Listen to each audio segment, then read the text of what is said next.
So as we start to gain this introspection, we know that we can see, hear, and feel our way into that vision of the ideal life for ourselves, that life that truly resonates with us. And the universe listens to that. So you create this vision in your mind of who and what you want to be and what that looks like in an ideal world.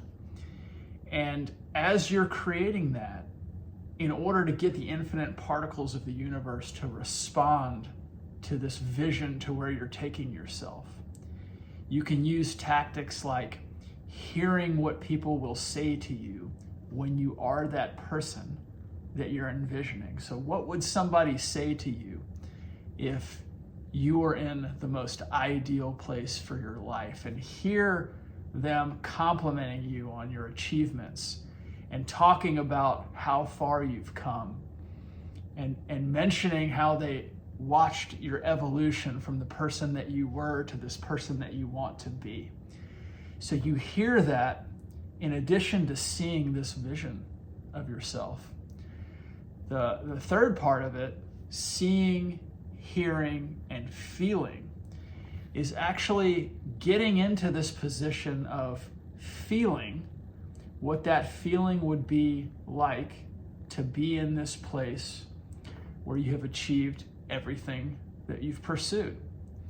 So that is really what energizes your vision and complements your vision and coalesces your vision into a reality that is seeing it, hearing it, and then especially feeling into that place of where you would be if everything you were searching for is accomplished.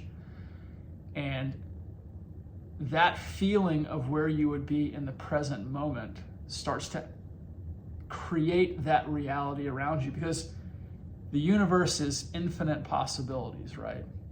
There are infinite timelines based on essentially every decision that you make on a day-to-day basis.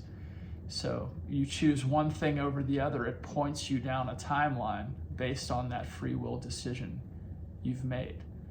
So if you are thinking, hearing, feeling, and acting, and that is all done in uniformity into your highest ideal vision of yourself, you start to create a movement of yourself into the most ideal timeline.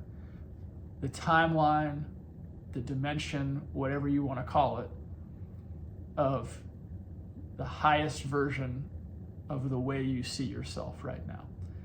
And that's just an absolutely beautiful thing to know, that if you can put into practice this idea of vision, hearing, feeling, that you have complete control over what could come of that. Your imagination is essentially in control, and you couple that imagination with these other sensory tactics in order to carry out that place where you want to be in your imagination. And as I've mentioned before, this is something that can be practiced to be refined and made better and better. So you take a little bit of time each day, if you're meditating, or some quiet time, to create this vision in your mind. And then you start to actively practice how to see yourself in this place where you'd want to be, how to hear the affirming conversation and affirming dialogue of where you'd be in that place from people around you, and then how to feel your way into that place.